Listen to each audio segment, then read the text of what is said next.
Good afternoon all. Am I audible? Is my screen visible? Please mention in the chat box.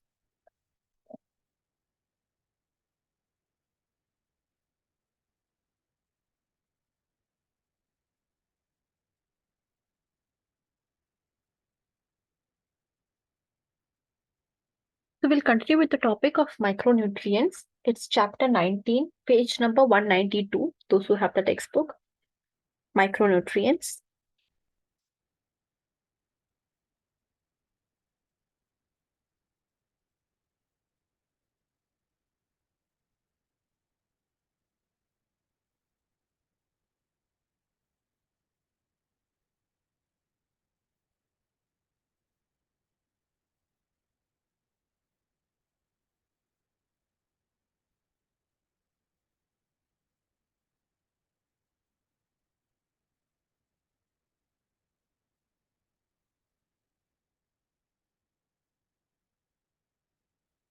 One 192.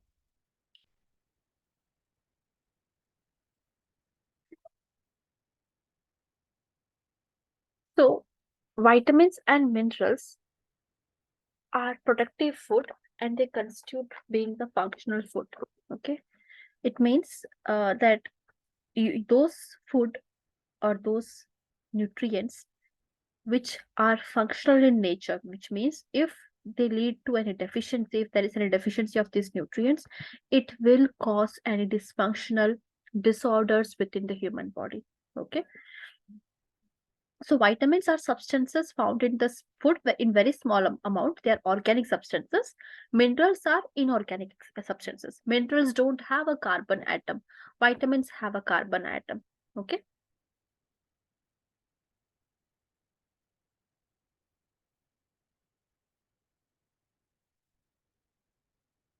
So different types of vitamins and minerals we'll discuss here. Vitamin A, also known as retinol, and in from the plant source, it is keratin. Keratin will be converted to vitamin A. So it has an important role in vision, immunity, skin health, mucous membrane health. So it helps your body to defend itself against diseases as well through immune system. Help in vision, especially in dim light. Keep the skin and the mucous linings of the body, such as nose, gut, throat, healthy.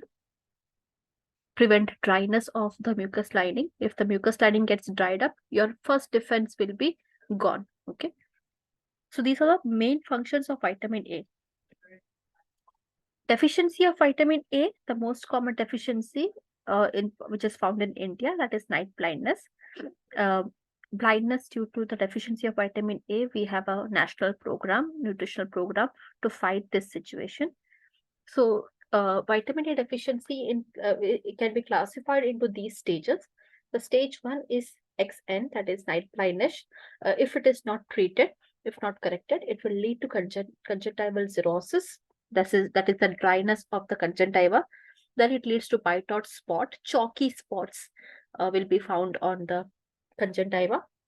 Then this dryness will spread to the cornea as well. That becomes corneal cirrhosis. And once the cornea gets dry, it can undergo ulceration, it can undergo scar formation, and finally fundus formation.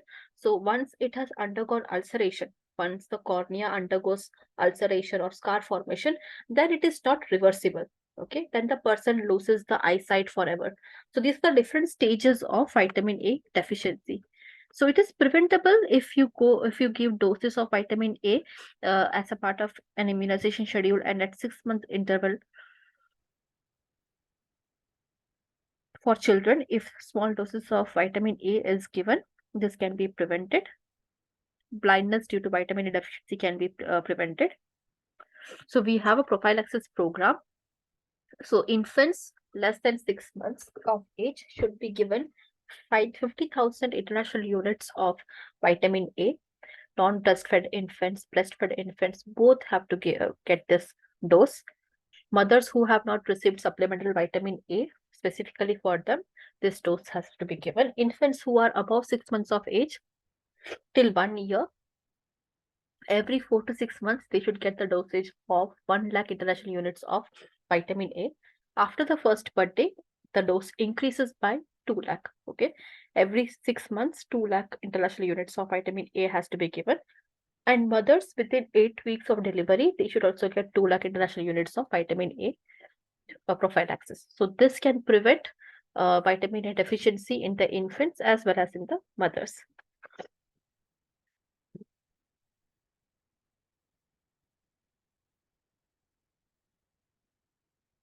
And lot of vitamin A fortified food is also available. It's also a part of, even with surgery, you cannot reverse it.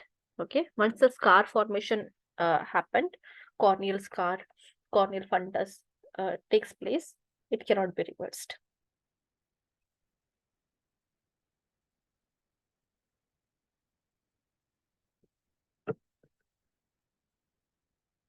Yeah.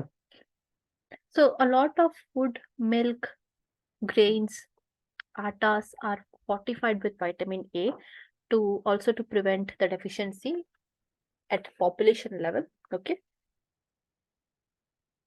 There are different diagnostic methods through which vitamin A deficiency can be found out. Hypervitaminosis A is toxicity of vitamin A, which can lead to upset GI tract, skin disformation, dryness of the hair, dryness of the skin. Okay, hypervitaminosis means toxicity of vitamin A.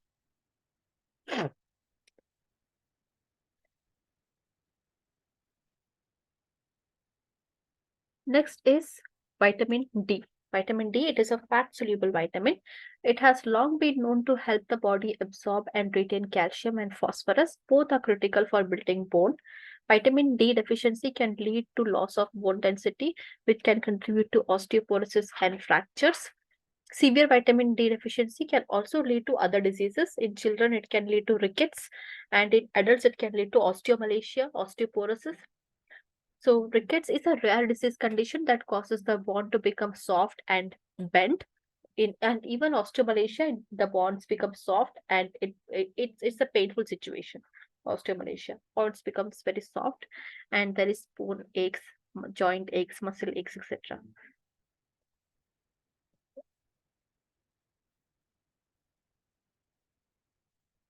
So this is how rickets looks like. It can be called as bow-legged. Okay, it can bending of the bone can take place in any form, inside bend, outside bend. Okay, this is valgum, kind of bend, and osteomalacia is softening of the bones. Osteoporosis, the bones become porous. You lose a lot of calcium because of the deficiency of vitamin D. Calcium cannot be calcium cannot be absorbed from the body. So from the bones, calcium will be taken up to meet the requirements. So that's how it leads to soft bones or porous bones.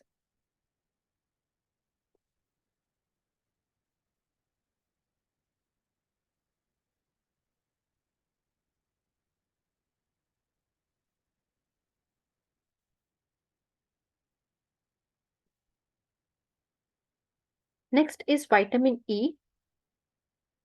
Hypervitaminosis D is also there. That is a toxicity of vitamin D. Too much of vitamin D leads to hypervitaminosis by vitamin D. Hypervitaminosis D. Vitamin E. It's a fat soluble vitamin, and it has an antioxidant property. It has been found very effective in prevention and reversal of various disease complications due to its function as an antioxidant. It also has an anti-inflammatory role. Its inhibition of the platelet aggregation and its immune enhancing activity, that gives it an antioxidant effect. And vitamin E deficiency can cause and form a form of anemia in which red blood cells rupture. That is what we call as hemolytic anemia. So due to excessive red blood cell destruction, so premature infants who have vitamin E deficiency are at risk of this serious disorder.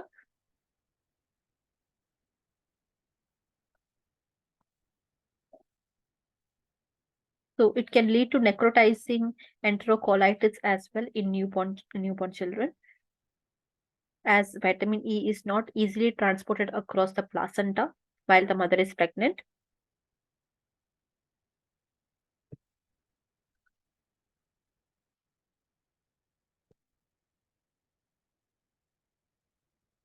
Next is vitamin K. Vitamin K helps to make various proteins that are needed for blood clotting and building of bones. Prothrombin is a clotting factor. Okay, it is a vitamin K dependent protein directly involved in blood clotting.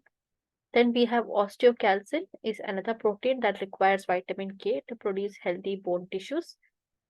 The main symptom of vitamin K deficiency is bleeding, hemorrhage into the skin, and it causes bruising internally and easy nose bleeds, bleeding from the wound, stomach bleeds, intestinal bleeds. Okay, these can happen because of vitamin K deficiency. Any hemorrhagic diseases can be related to vitamin K deficiency.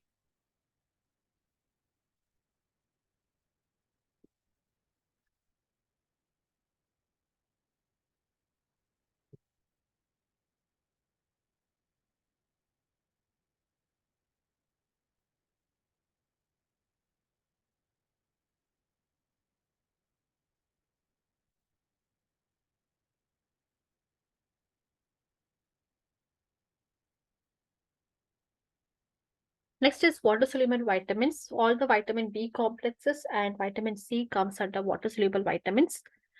So thiamine, vitamin B1, okay, it plays an important role in metabolism of carbohydrates, alcohol, protein. And if it is deficient, it leads to the disease called beriberi and Wernicke-Korsakoff syndrome in alcoholics. Okay, so beriberi, there are two types: wet beriberi, dry beriberi. Okay, wet beriberi you will see edema, dry beriberi you will see neuritis, and infantile beriberi is also seen, in which aphonia, the child will not have voice. Okay, and when the child cries, there is lack of voice. Wernicke's-Korsakoff syndrome is usually seen in alcoholics. So oral thiamine can be given to correct the deficiency, 10 to 10 mg of thiamine to prevent deficiency. Next is riboflavin, vitamin B12. So it has a vital role in cellular oxidation, and if there is any deficiency, that leads to uh, ariboflavinosis. Riboflavin deficiency is commonly seen in southern India, where the intake of milk is low and polished rice is the staple diet in those parts of the country. Riboflavin deficiency is seen. Angular stomatitis, that is the dryness and ulceration of the corners of the mouth, that is angular stomatitis, that is seen because of this deficiency. And people who drink milk regularly, they don't get this deficiency.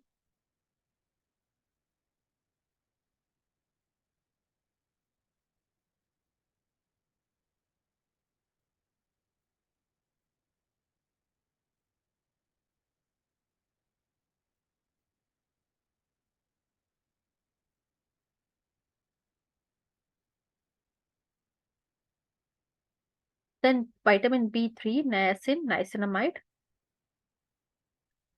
Nicotinamide is also another name for this. So in deficiency of niacin or niacinamide, nicotinamide, it leads to pellagra.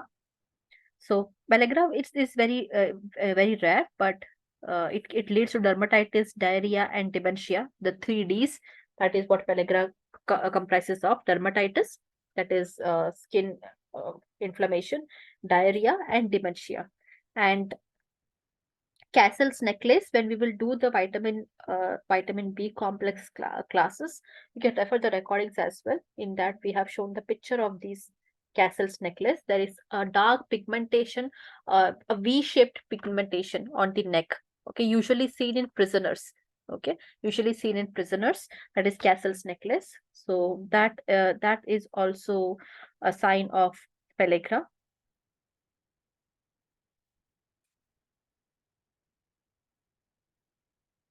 Then vitamin B5, pyridoxine. Sorry, vitamin B6, pyridoxine. It leads to, the deficiency could lead to anemia, peripheral neuropathy. Pyridoxine is used in various drugs like hydralazine, penicillamine, estrogens, etc. So they interfere with B6 absorption. So it is a crucial neurotransmitter. And if pyridoxine levels are quite low, it could lead to depression as well, because it helps in the transmission of dopamine, serotonin, and adrenaline. So if there is deficiency of this, it could lead to depression, excuse me, and other mental health diseases.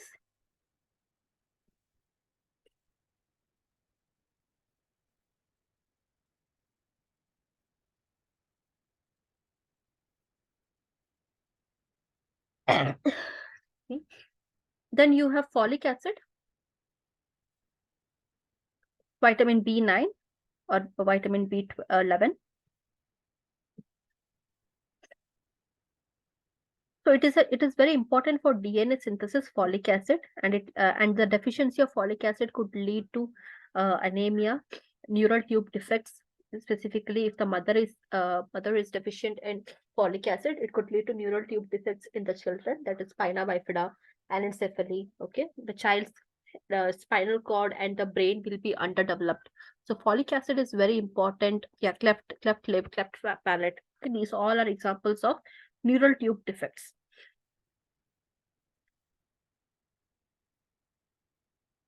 So during pregnancy and even before pregnancy, before even a woman wants to get pregnant, she should make sure that her vitamin B complexes are not in a deficient state in her body.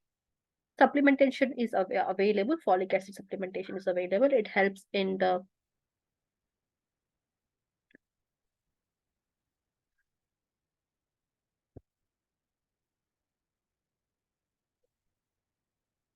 even for iron absorption, folic acid is necessary.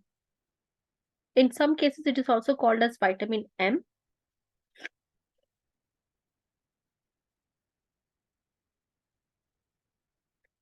Next, we have cyanocobalamin,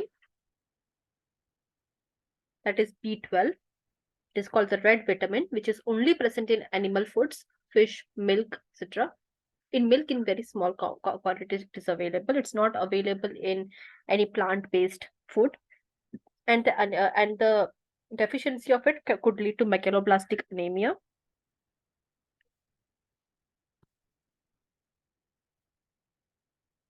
In infants also, this deficiency can be manifested as infantile B12 deficiency. It leads to developmental delay, neuroregression, and skin pigmentation in children. Mothers who are pure vegan, they also suffer from B12 deficiency. So which vegetarians and vegans may have to take the supplementation of B12. All the vitamin B complexes should be like cleared of deficiency. Otherwise, it would lead to a lot of skin disorders and skin issues, dermatitis, etc. during pregnancy. Okay.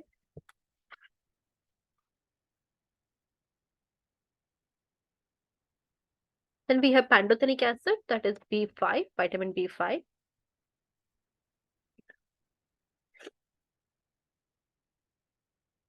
So the deficiency of pantothenic acid can lead to paresthesia, that is numbing feeling, okay, numbness in the extremities, etc. If you suffer from hair loss, asthma, allergies, stress, anxiety, pantothenic acid can alleviate these conditions. Then we have biotin.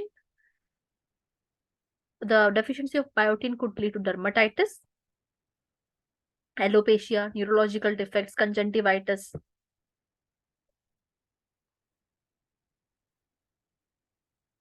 But when it comes to hair loss, biotin is not the only causative agent. There are various other reasons that could lead to hair loss. So one has to get their blood work done properly to see exactly what deficiencies they're suffering from, which is leading to hair loss.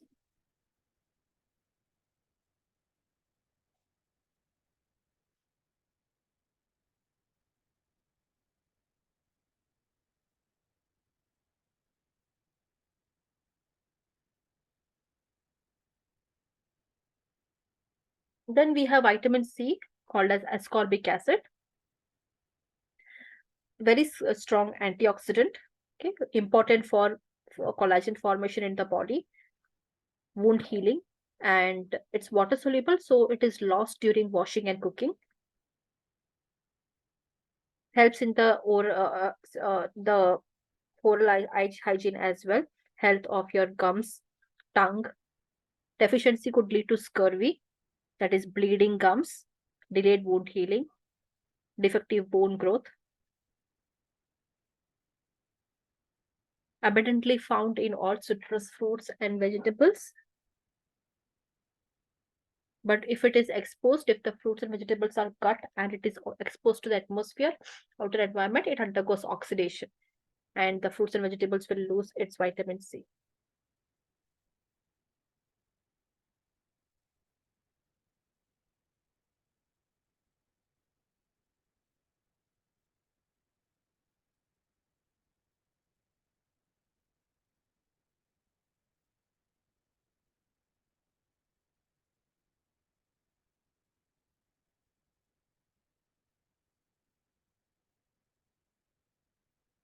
Next, coming to trace minerals, microminerals, and trace minerals.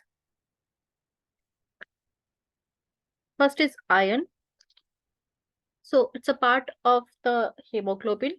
It's found in red blood cells that carries oxygen in the body, and it is needed for energy metabolism as well. Deficiency of iron could lead to anemia, iron deficiency anemia, and excess of iron is also bad. It could lead to premature aging, cancer, osteoporosis, arthritis, diabetes, liver damage, heart diseases, brain diseases. Pregnant women and lactating women require higher doses of iron. Females and women in the reproductive age group require high doses of more dose of iron as compared to males because of menstrual loss. Milk is a very poor source of iron. Milk does not have iron present. It has to be taken from green leafy vegetables if you're a vegetarian. Non-vegetarian sources are abundantly rich in iron.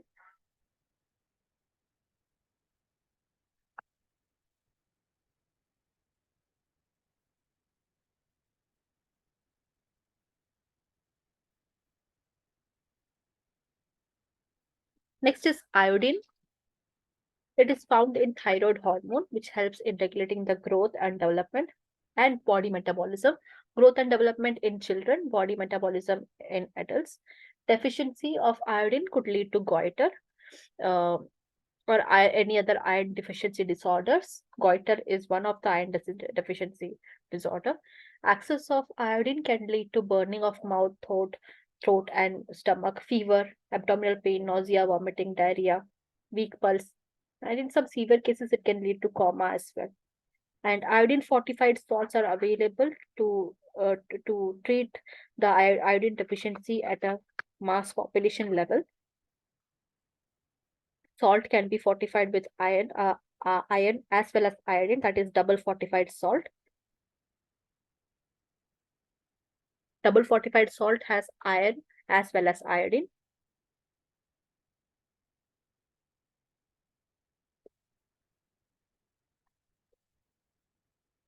Next is copper.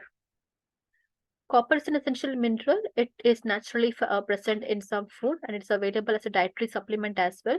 Copper deficiencies are very rare until and unless you have an absorption disorder. Okay, it leads to Menkes disease. Too much of copper will lead to Wilson's disease. Okay, it is a cofactor for various several enzymes uh, called as cuproenzymes. Okay, those enzymes in which copper is required for the reaction to be complete. It is involved in energy production as well, iron metabolism, neuropeptide activation, connective tissue synthesis, neurotransmitter synthesis. Okay, so copper plays very important role in all these. It does not have a direct role, but it acts as an enzyme for all these actions to be completed. And then we have zinc as well. Zinc good for immunity. It leads to the deficiency of zinc can lead to growth retardation, hypogonadism, that is gonads, ovaries and testes are not formed properly, they are not functional properly, skin changes, diarrhea. Okay. Uh, Acrodermatitis enteropathiasia is the deficiency of zinc, in which scalp skin will undergo dermatitis and hair loss. Okay.